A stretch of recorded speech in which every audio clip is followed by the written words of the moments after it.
just because we make an agreement to hold our sexual life force energy in a good way, there is still an inherent attraction. There is still an inherent curiosity that is present and alive. Today, we're sitting down with Adam Jackson, co-founder of Sacred Sons, a global movement redefining modern masculinity through embodiment, ritual, and brotherhood. You go into the womb, you feel the heat, you feel the pressure, you feel the fear, you feel the water, you start to feel the elements, you start to feel the air.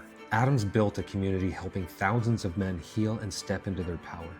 And if I want it, all I have to do is open the door. Open the door. Open the door to possibility in my life. Open the door to wonder. Open the door to curiosity. And if I'm connected to spirit, if I'm connected to my faith, my family, my body, what more is there? If you've ever felt like masculinity needs a reset, or you're curious what intentional men's work actually looks like, this one's for you. Adam Jackson. Yes, brother. It's been a while in the making, and I want to just get right into it. You are fresh out of a huge event that you guys host every year with Sacred Sons called Remembrance, and I'd love to hear more about it. Like, share what made that experience so powerful, and specifically, like, what happens when men and women come together in that intentional way. Yeah, Stu, thank you for having me. It has been a long time coming. It's always great to see you, and, I really appreciate, you inviting me into your space. And yeah, Sacred Sons Remembrance. It's exactly in the name. It is remembering our humanity. It's remembering our ability to come into space together, to be seen, to be heard, to be witnessed, to be loved. And we've been doing this as Sacred Sons for the men now for 8 years, and beyond that, before it was called Sacred Sons. And so for the men to create a container that feels inviting enough, welcoming enough, and also safe enough for not only the women of our community, but for my wife, for my daughter to be there, for our children to be in that ceremony, and then for the brothers and sisters who brought their parents. We had an incredible group of elders who was also present. So what I witnessed and what I'm so here for is the intergenerational healing and the awareness that this work is not meant to be kept in a box. We actually do the work as men so that we can be responsible enough and capable enough to hold space for all of us. And it wasn't just the men holding the women. What I witnessed was that women, when they feel empowered and safe, create an incredible healing container for brothers. Our brothers are coming with their own wounding as well. And so to be seen and witnessed by the feminine it's incredibly honoring. It's profound. And I think it's exactly what the world needs more of.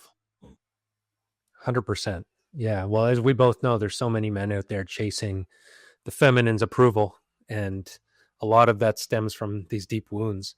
And you mentioned something about safety of the container. And, obviously this work's been cultivated with men showing up for years. Like, why is that so critical?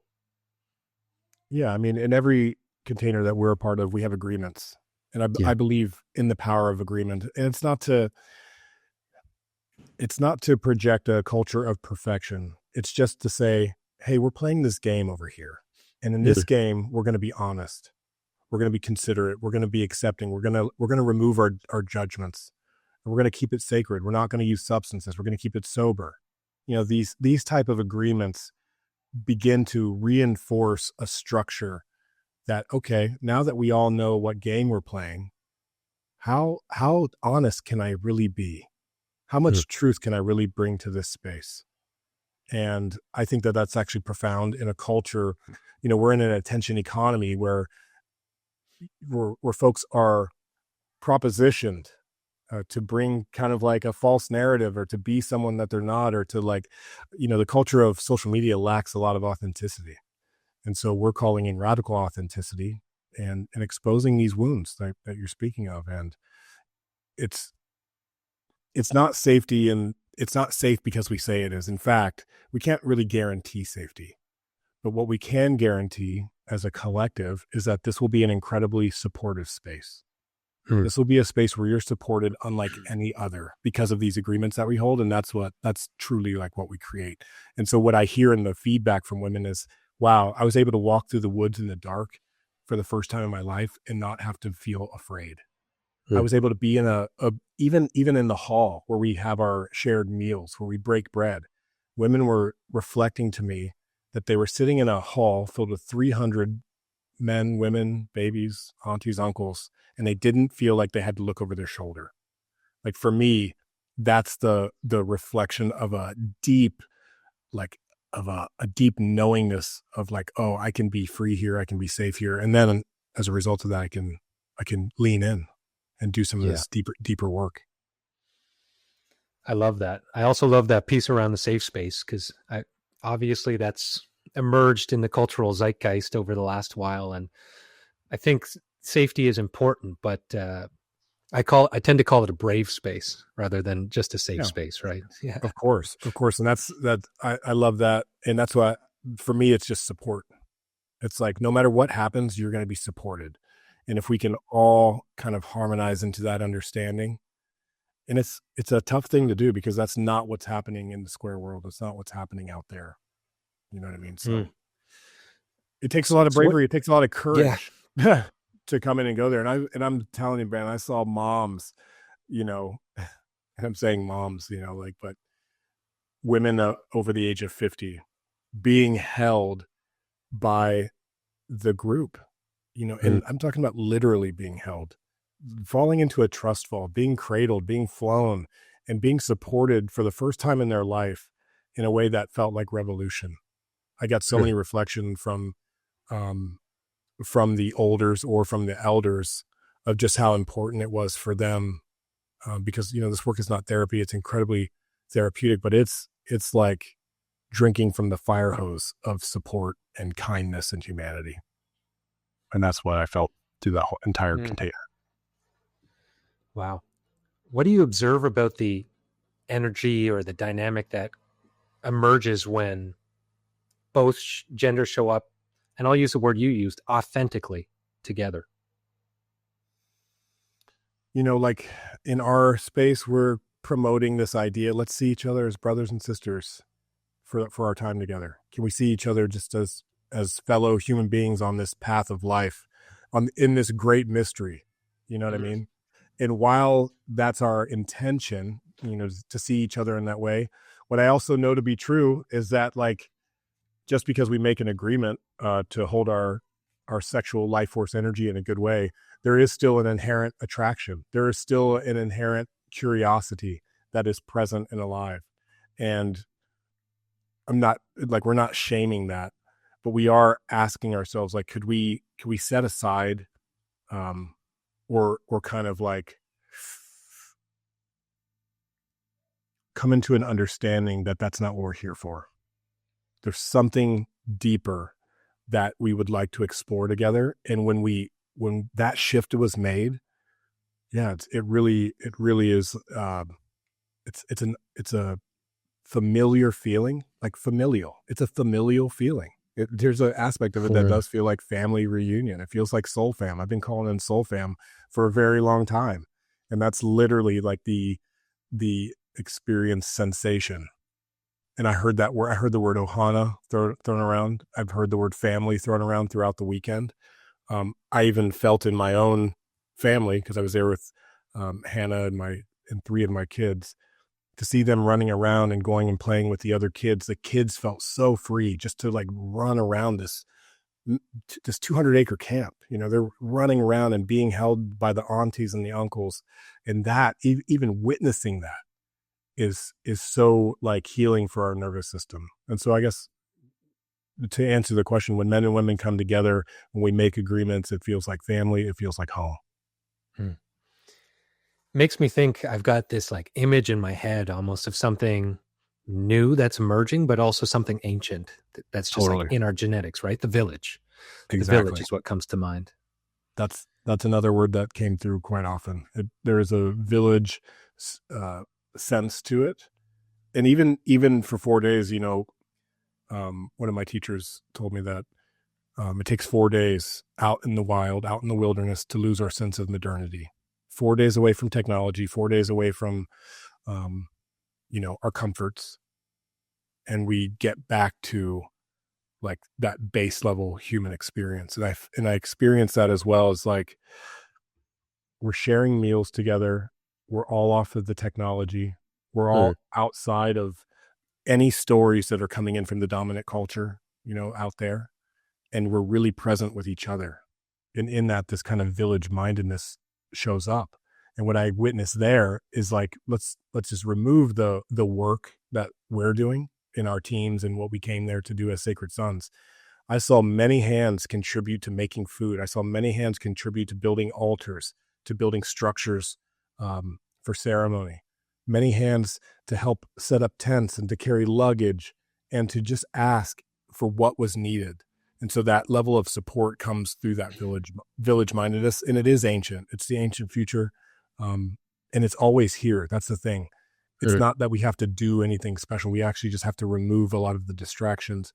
We have to peel back some of the layers of resistance, of our separateness, and then all of that, that part of our tribal like essence comes online. A remembrance, some might say. A remembrance. It's all there in the name. From your perspective, what are some of the most like significant blind spots or misunderstandings that women tend to have about men's inner world? I think that would be a question better proposed for a woman. But if I were to just come into my own relationship with Hannah, which is filled with a lot of life and a lot of chaos as we're raising small children, and a lot of order and a lot of all of it, the projections I feel are that I'm not here. I'm not present. I'm somewhere else. I'm focused on something else, maybe the mission. I'm not in my heart at all times. And I think that's like largely the problem that we're proposing to solve here with the work, is like getting men out of their heads and into their hearts. And what I feel like is that although it may be true at times, it's not our true nature. I think our nature actually is to be in our hearts and out of our heads. Yet our society has given us all the reasons and all of the distractions and all of the carrots dangling to keep us distracted, to keep us out of our hearts. And yeah, I mean, that's what I would say is a projection. There's probably other stuff that's like more, men only want one thing. Men are singularly focused, and that's simply not true. I think we're actually pretty simple in our nature. Like we rise with the sun type of energy. And our testosterone gives us this superpower to go out and to build and to do. And I think men care a lot more than what we're given credit for. And that showed up on this weekend as well.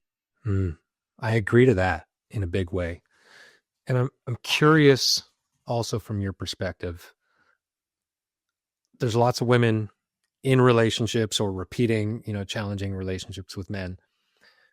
What could women better understand about supporting the men in their life without trying to fix them? That's a cool question. At Remembrance, we had this panel that Uncle Vince Matoska and Karen Strassman led. And what they did is they had a panel of male leaders and female leaders. And then we took questions like from the participants who were watching. And one of the things that came out of that conversation was about letting men speak and the way that men communicate versus the ways that women communicate. And I thought that this was really true. What Karen brought through was this idea that women like to weave in conversation. And like if a group of women are together, they're weaving the conversation in a way where they're finishing each other's sentences. They're going on tangents and then they're coming back to like the mainstream. And there's like a lot of weaving that happens. And when men get together, it's a little bit more linear. It's a little bit like more building. Like, let's put this brick down to the conversation. Great. Now what's next? Let's put this brick in place. Okay, what's next? Now let's put this in place. And so that, like that, the difference in that communication style causes rupture in relationship, actually.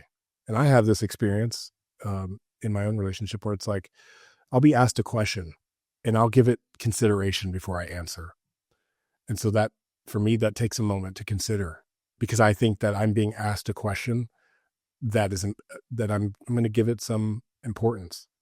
And then when I begin to give my answer, and I'm kind of a slow speaker in general, because I'm curious and I'm contemplating, sometimes my partner will interrupt me and kind of answer the question for me.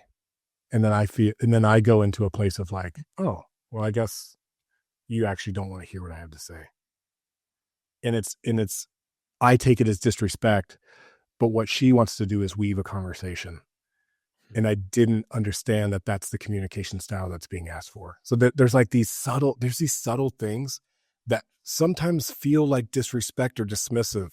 There's subtle things on the other side that might feel dominant or like fixing in our communication style. Like, you told me you had a problem, I gave you a solution.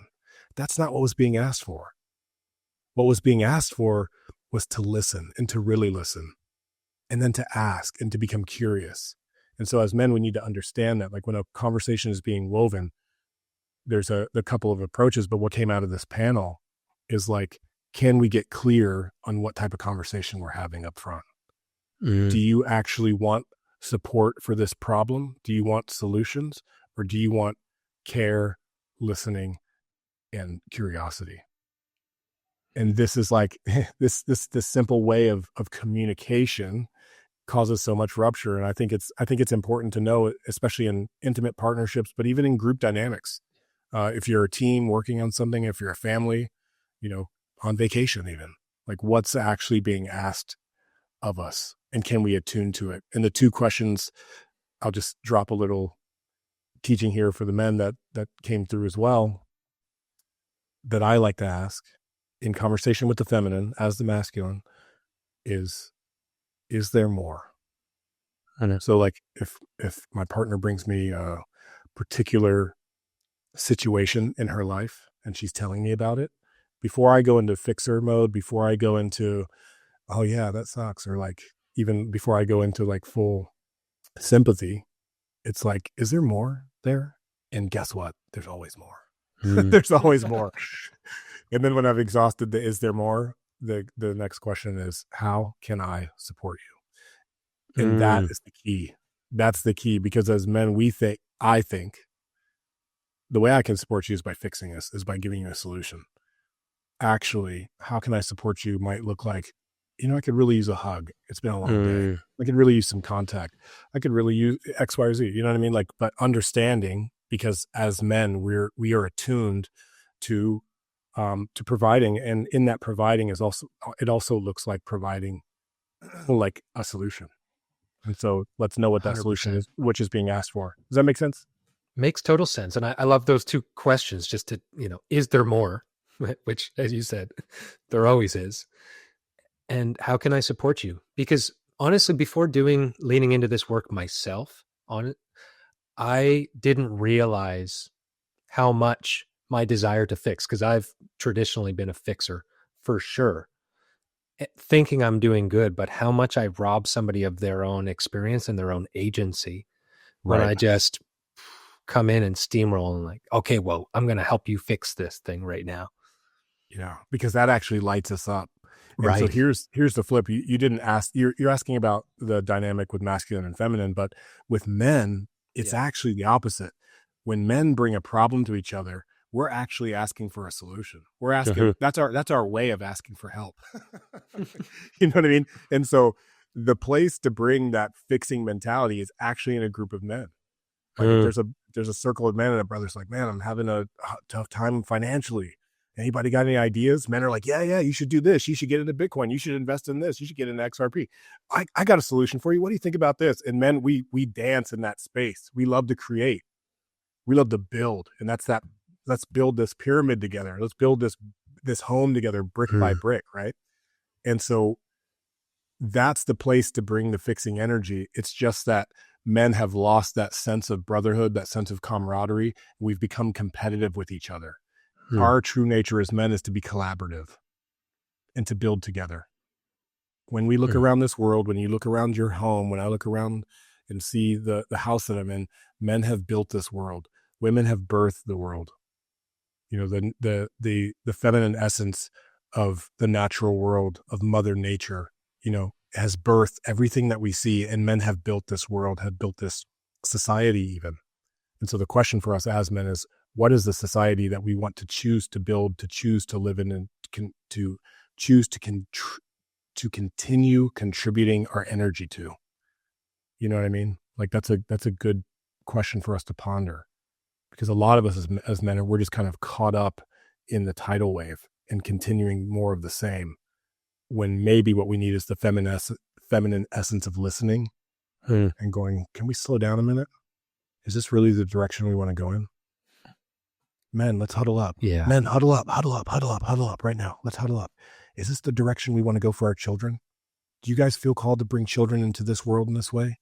Or do you think something more is possible? Because guess what? It's our responsibility to build it. When we come together like that as men, like we can do anything. We're champions of the world. We can go to the moon if we choose. There's a group of men right now trying to go to Mars. They'll do it. But what is the vision of the world that we're actually here to cultivate? What is the culture that we want to contribute our energy towards? And I think it's important that we slow down and we tap into the feminine essence of listening at this time right now. That's what's needed. That's what's being asked for. I couldn't agree more. And, you know, even continuing that metaphor, like slowing down enough with our internal feminine and the women in our lives to ask what is needing to be birthed so that it can be built. Yes. And so many of us are operating on default is like, well, here's the world that's handed to you. And we're just like, I worked in education almost 10 years, as you know. And I mean, from a young age, can I go to the bathroom? This is what you need to learn. So like, it's a conditioning of stripping away agency to just drill down on conformity and compliance. And then all of a sudden you're just sent out into the world with a driver's license, and now you can go drink with no real initiation. And so most men end up drifting without ever actually choosing or slowing down enough to ask, is this the world that I want to be contributing to? Is this the culture that I want to cultivate for my family and for the generations to come? It's, coming back to agency, what needs to be birthed in this moment in a good way is such an important question before, you know, I think more tends to be the answer in our culture. just more. Right. Obviously it's not working. No. And when I, you know, just being in the energy of remembrance, when I'm slowing down and I'm listening, what I'm hearing is like, people are being harmed. People are being abused. People are being hurt. And we're not going to nerf the world. Again, it's not to create the quote unquote safety. But if we're listening, do we want to continue perpetuating the more that continues to harm us, that continues to harm children, that systemically is promoting colonization, even in the ways of what you're saying, our education, which is largely memorization and regurgitation? Is that what we want to promote more of? And it's like, no, I want to contribute to a world where my children are not being harmed, where my sisters are not being harmed, and where my brothers agree that it is our responsibility to stop perpetuating that harm. And in that way, I'm not here to proselytize. I'm only speaking to myself. I am the one who has to choose to take responsibility for myself, for my actions, for my home, for my family. I just want to know that other brothers are doing the same. Because if we're all kind of making that collective choice as a culture, again, not to compete with each other, not to just take more for the sake of taking more. I think that's the shift that's being asked for. I couldn't agree more, man. As you've worked with, I'd say, thousands of men at this point in coming into contact and holding space. Over 10,000. Over 10,000. There we go. What would you, yeah, that's wild, man. What do you see as the biggest internal battle, like, that so many men are fighting?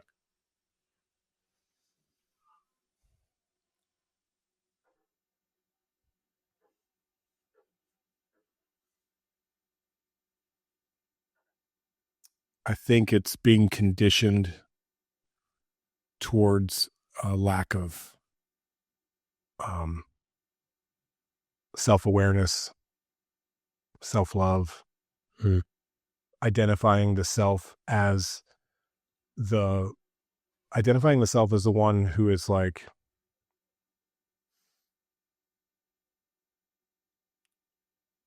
who is an embodiment of the shame or the guilt or the grief or the abandonment, like attaching to that story that I was abandoned and therefore I'm unlovable, or I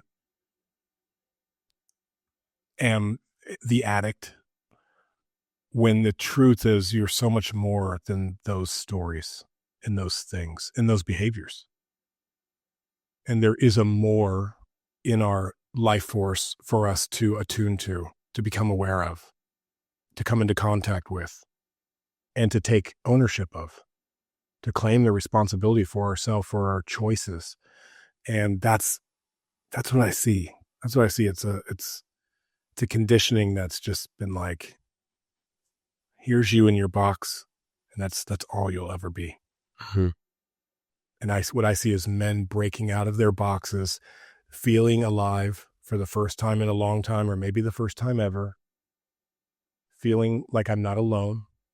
That's a huge one. That story that a lot of men carry of isolation, of like,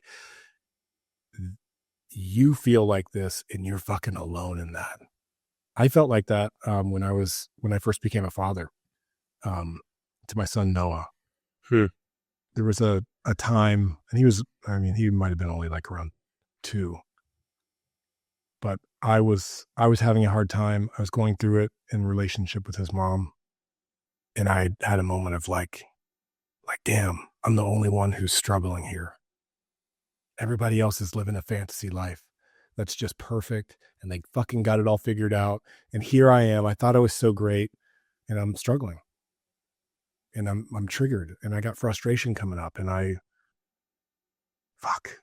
can't even talk to anyone because it's just me. Like I had that same conditioning, that same belief that I'm speaking to. That's the actual poison. If there was such a thing as a problem to resolve, it's that belief that we're alone in it. And when we are witnessed, oh my gosh, there's something so freeing of just asking a simple question like, who else?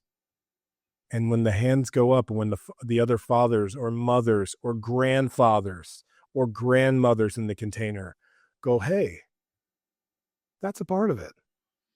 Yeah, that thing you're going through, I've been through that. And here's a little sprinkle on top. It's like, wait a second. I could, like, you resonate, like this resonance that we have as human beings. It's so important to get some of that resonance. There's a lot of spiritual talk about how everything is energy, frequency, vibration, even. And if we are this vibration, this quiver, to be in harmony, just like a beautiful symphony or a beautiful song, or even like your favorite guitar solo on top of a riff, when we feel that in our bodies, like that resonance, that's what attunement is. It's literally tuning our bodies to the human frequency. And we do that by revealing. We do that by getting that collective witness And that simple act, who else? Boom, boom. You've seen it in the men's work when the hands go up. Me too, me too, me too. You mean I'm not the only one suffering? I'm not the only one addicted, distracted, self-harming, whatever the story is. And when we get that, and then we get a little sprinkle on top, and it doesn't have to be a lot, but an uncle, a facilitator, a friend, gives you a little bit of encouragement or acknowledgement. These are two of our superpowers as men. Encouragement, the ability to thrust someone like forward on their path. Like, I got your back.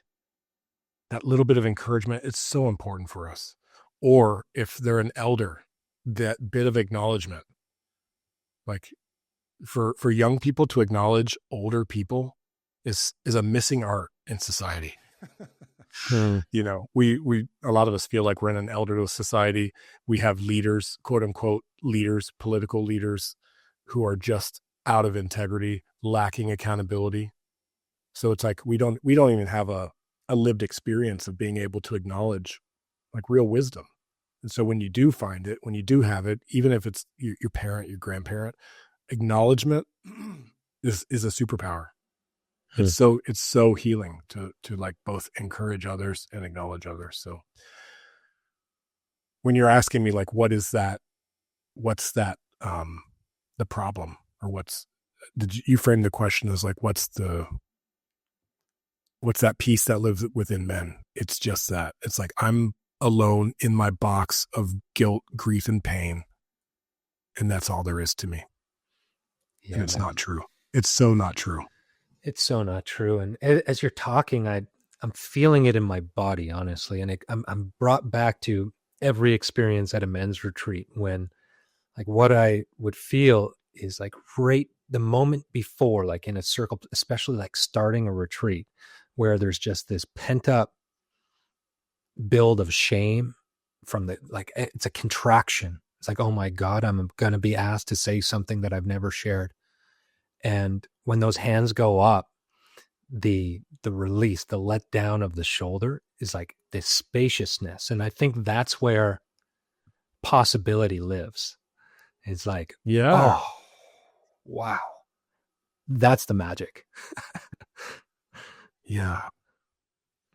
Okay. I'm going to build a little imagining for us.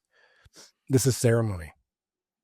I believe all ceremony is a reenactment of birth and death. You know, birth and death are the bookends of this human experience we have.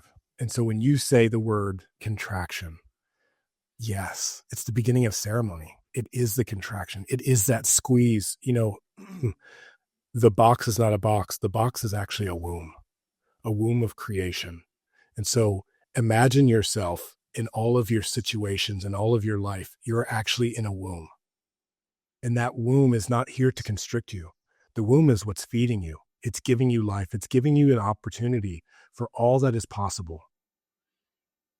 And so you are now inside the womb of this ceremony of life, of being Stu Murray. And when the contraction comes, it's not to kill you. It's not to harm you. It's to birth you. Yes. It's to birth you into the world of new possibilities. And so the contraction's there for all of us in the ceremony. And we feel the squeeze, and we have to move our way through, and just like we're pushing through a gauntlet, like breaking through to the other side of possibility, of leaving the old story behind and into this new story, into this new world. Boom, like, fuck, I feel it. And then what's there? Freedom, power, empowerment. Anything is possible. And before you know it, there's folks raising you up, and you're looking at a blue sky and feeling connected to Creator again, coming out of the womb of creation and acknowledging God, Goddess, Allah, Buddha, Krishna, whatever your spiritual belief is. There's a moment for us, you know what I'm saying, where we feel connected to Source, and to the Creator, into the gratitude for all of it, because we were given another chance to live another day. Yeah. And so that is a natural cycle. And we're going to go through many births and deaths and rebirths in our lifetime. And I like that analogy to say that the real work is to like die and be reborn anew. And then when you get stuck, let that part of you die and be reborn anew. And if it's possible, if it's possible to do it on your own, I haven't seen it. I have not experienced that. And maybe that's because I'm not enlightened, and that's okay. I've never seen an immaculate conception or birth. I've never seen a birth that involved one person. I've never seen a relationship that was just one person doing their own thing. It doesn't exist in nature, and I have not witnessed it. And what I'm saying is, like, it does take a village. It does take relation. It does take connection. Michael Gay, a mentor and brother of mine, we are formed in relationship, we're wounded in relationship, and we heal in relationship. I have found that to be true. And so another ailment of our society is we think we got to do it all alone, but it's not possible. How could you be reborn by yourself? Yeah, man. Wow. What an image. I'm feeling that in my body. Just this idea of being able to allow ourselves to die and to be reborn to what is new, to open up the possibility for what is yet to be emerged. Because in addition to, the hyper individualistic and the isolation tendencies that we have in our culture, we also have to figure it all out up here, and it's like the 5-step plan, the 10-step thing. And rather than, it's like, well, I need to just take that next step, to trust, to slow down enough to listen. And what part of me has to be let go of for me to actually hear the call of what is truly being asked of me in this moment, what is truly needed of me, of my village, of this broader community that we're a part of. Man, that is a powerful metaphor, image that you got flowing through my body. Yeah. It's recreated in these ceremonies like Sweat Lodge, the NDP ceremony, or Temazcal. It's like you go into the womb, you feel the heat, you feel the pressure, you feel the fear, and you feel the water. You start to feel the elements. You start to feel the air. And in that, there is kind of there's a renewal of going back into the womb. And so I'd continue to offer that, to find ways, and that maybe it looks like ceremony, maybe it looks like plant medicines, men's work, women's work, community work. Find your way. Find a way that works for you. And it doesn't have to look any certain way. These are the ways that I've been drawn to in my experience. It feels very human. It feels nourishing. It removes me from the sense of modern society. Like there's a thought that I have often, like when I feel rushed, when I feel like I'm moving too fast, I'm like, for what? What am I actually doing? What am I in such a rush for? Like, where? Slow down. Take a look at this world and at this life experience. Like there's I love all these memes on the internet that are just like, wait, what is this human experience? Why is everyone acting like it's such a normal thing? Why? What are we doing here? Like taking those moments to really to reassess at the deepest levels, not of our intellectualizing of it, but of our emotions, of our feeling. Like, can we feel again? Stop and freaking smell the roses. Enjoy this experience, because if you watch children, here's something that was interesting to observe at Remembrance. All of the adults, myself included, we showed up on Wednesday or Tuesday, which an arrival day, and then we had a setup day, and we built the altar, and we're building the things so that we can start. The kids started the minute they got on the land. They started running and playing. They were in the water before they were even in their bathing suits. They were in the trees climbing before. They didn't wait for ceremony to begin. There was no thought for them that everything wasn't already happening. we have this this limitation in our perception because of time and the importance that we give to it, that, oh, no, it doesn't start until this happens. It's not real until we make it so. It's not, and the preparation is really important, but it's already here. Life is here right now. The ceremony is at the gas station with the person you come into contact with who's bagging your groceries, with the person on the street who you walk by and avoid eye contact. Ceremony is happening all the time. Life is the ceremony. This is it. We came here for this experience, and our children embody it. And so watch children at a playground. They just go play. They don't ask you if you're on the left or right. They don't ask you what your opinions are. They say, do you want to play? Do you want to chase me? Do you want to play tag? Do you want to go up here? Do you want to climb a tree? Daddy, can you push me on the swing? They just go and live life. And we could use a bit more of that childlike wonder as these adults who were just all babies out here anyways. No one really knows what this is, if we're being honest. And so there's a part of that childlike wonder that it's like it's also a part of the work that we bring online and we enhance through play. But that childlike wonder, I was very present to it, watching the adults adulting at Remembrance and taking things seriously because it's important, and just watching how the children were like way more present than any of the adults who claim to be so. Yeah, man. Even like you were saying earlier about that sense of franticness that comes upon you and this thought that you have, like what that is one of my defaults that I'm still working through, is like this. When I start to get uncertain, when I start to just get caught up, I just like speed up full blast. And I really feel that, catch myself and start to ask why, for what? And I know that is a very common pattern that a lot of people find themselves in. And I guess what was coming up for me as you were saying that is, why do you think so many people struggle with the mystery, with the unknown?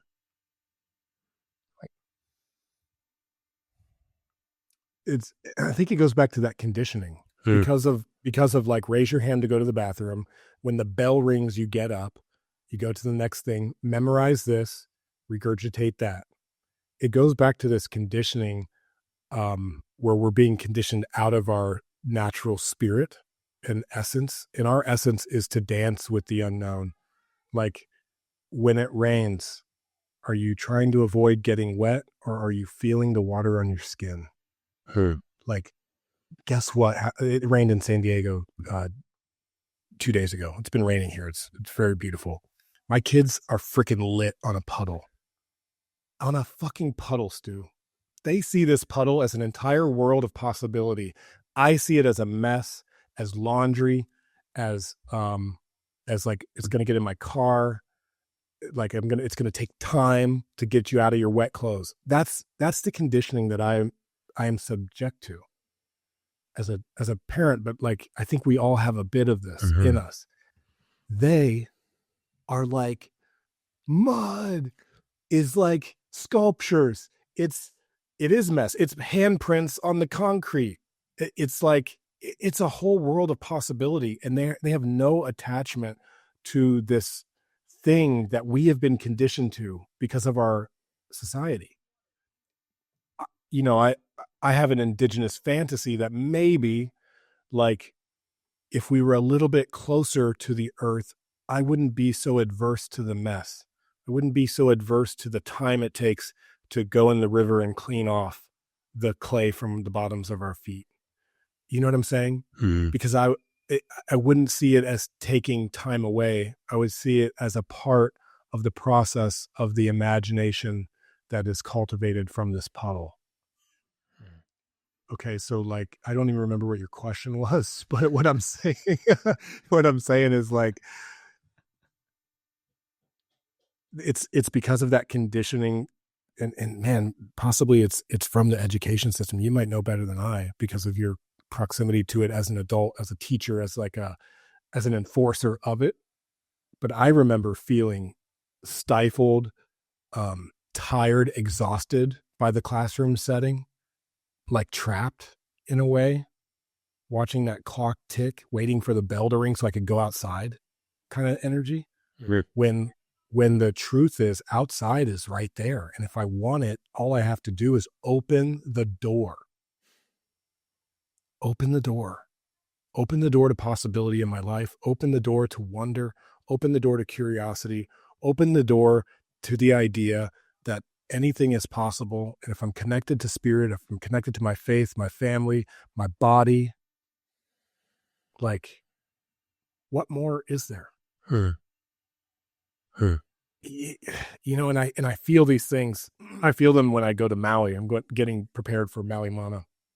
It's coming up in December, but I'm very excited because I'm bringing my family. We're going back to the Aina, and like to be in the elements and to be in the waters. There's something that's very healing about that. There's something that's very freeing about that place. And yeah, it's interesting for me that, and what I see for a lot of us, again, it's kind of like that. I have to make a plan to go feel free. I have to set time aside on a calendar to go feel this experience when the experience is here, if I'm able to allow it. And that, for me, that's going to take some unconditioning, or in my parenting journey, it's going to take an attunement to allow to not squash that wonder out of my children. And I think that's a big part of what being a parent is. It's like finding what they love, what brings them joy, and then also encouraging them. That encouragement and acknowledgement, our kids need that too. You know, they need the agreements. They need structure and boundaries, because there are boundaries. There is traffic. There's really a 2-ton vehicle that could come down the street if we're not careful, guys. That's a reality. And there's a way to make that known without squashing out the wonder. Does that make sense? Totally makes sense. And it actually I've been wanting to ask you, as an active and engaged father, if you could share one thing with every father about raising boys into healthy men, what would it be? I don't want to presume to be an expert here. Sure. When I lead father councils, and I call it a council because I don't believe any one father or parent has it all figured out. But when we come together and we share our resources and share ideas, share our struggles as well, that's incredibly fueling in our parenting journeys. My oldest is 11, bro. So it is yet to be determined if I have the skills or the knowledge or like any wisdom to share that could be of any use. Or value to anyone else. But here's what I'll say. I know that when I give my kids full presence, they light up. I also know when I dismiss my kids because I'm on my phone and I'm writing a really important email and I have to shoo you away, I know that hurts. So what I would say is, what's going to create strong humans, and maybe this goes for boys and girls, but for our boys, is if I can be present with them, if I can create enough structure with boundaries to have to give them the freedom that they desire and the presence from me that they desire, I think they're going to be good boys. I think they're going to be strong young men. I play, I wrestle. I like to bring my presence in ways that brings me fully into their world. You know what I mean?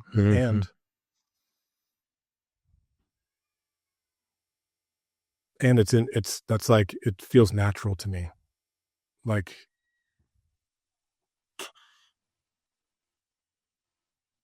you know, we'll see. I'm doing my best, just like kind of all fathers and parents are. My advice would be is to get really, really, really present. And if you feel like you only have this much time, that's fine. With this much time, get really, really, really present. I spent this morning, Hannah slept in. My daughter Winona, she's very cute and she loves to get books. She runs and gets a book and brings me, and then I read her the book and I say, go get another book. And she runs to the living room, she gets a book and brings it back to the bed, and we read another book. And like, when I read these books, I read it with with voices, with characters, with full presence. I'm not just like, in terms of like the giving tree. It's like, I'm not just like, and the boy was happy. I'm like reading this thing with excitement and energy because it lights her up. It like really lights her up. And so when we are reading the book, read it with enthusiasm, even when you're tired, even when it's hard. Give the presence in a way that feels fulfilling. And what my hope with that is we have less boys who grow into men that feel abandoned, neglected, not enough, unworthy. So how it connects to these adult men is like, maybe if their dad gives them that much presence, that much energy, they feel my resistance when we're wrestling. They feel how strong I am for real. And they know that I'm there, bro. It's not to overpower or dominate. It's like they could feel like I'm here. Maybe when they grow into men, their lived experience will fulfill that part of them that lets them know that they belong and that they're worthy and that they're loved and that they can do whatever they choose to do in this life. Beautiful, man. Yeah, I feel that deep in my bones. There's truth in that. Last question for you. I know we got to wrap.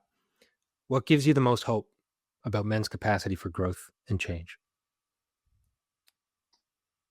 Yeah, I left Remembrance with a renewed sense of faith in humanity. And what gave me the most hope was watching our brothers and sacred sons who've been doing the work, who've been saying the words, walking the talk, show up and like really hold a beautiful container for the families. And that gives me hope. It's not like it's not actually out there, and probably hope is not the right word because it's a lived experience. Like it is now. The evolution of the masculine consciousness on this planet is here. It's now. It's not a wish. It's not a prayer anymore. Prayers have been answered, Stu. Like prayers have already been answered. So I want to acknowledge the answered prayers that are already here and now. There's so many stories in the media, especially with the divisiveness that's happening right here, right now. And I'm here to tell a story of unity, of oneness, of diversity, of adaptability, of mindfulness, of respect, integrity, service, and ethics that men have the capacity to hold. This is our code as sacred sons: rise. Responsibility, integrity, service, and ethics. And I see that here and now. And my hope is that more of us will see it too. Amen, brother. Amen. Where can people find Sacred Sons? You guys are doing incredible work. Yeah, man. We have experiences happening all around the world. We're currently in 14 countries. Please, if you feel called, listen to Sacred Sons podcast, where I interview thought leaders and athletes and really interesting humans on all kinds of topics. sacredsons.com if you're interested to join us at an in-person experience or an online educational experience. You can find all information there. And then our Instagram. If you're one who's out there who just needs a little bit of a feed cleanse, or maybe to know that it's possible through media, we have, part of the work here for Sacred Sons is to broadcast this messaging. And we do that by showing the work. We don't leave it in our circles. We don't hide it in a closet. We're showing the emotions of men, of humans. We're showing the support that I'm speaking to and what it really can look like. And so the media is a big part of this messaging and of this movement. So you can see us there. We'll make sure it's all linked. Bless you, brother. Bless Sacred Sons and the work that it's doing to keep shifting men, myself included. Thanks for taking the time, man. Keep going. Let's keep going. It's working. It's working, and it's worth it. It's working, and it's worth it. We're just firing it up, man. Well, I hope I gave you a little fire on this day. Dude, I'm lit.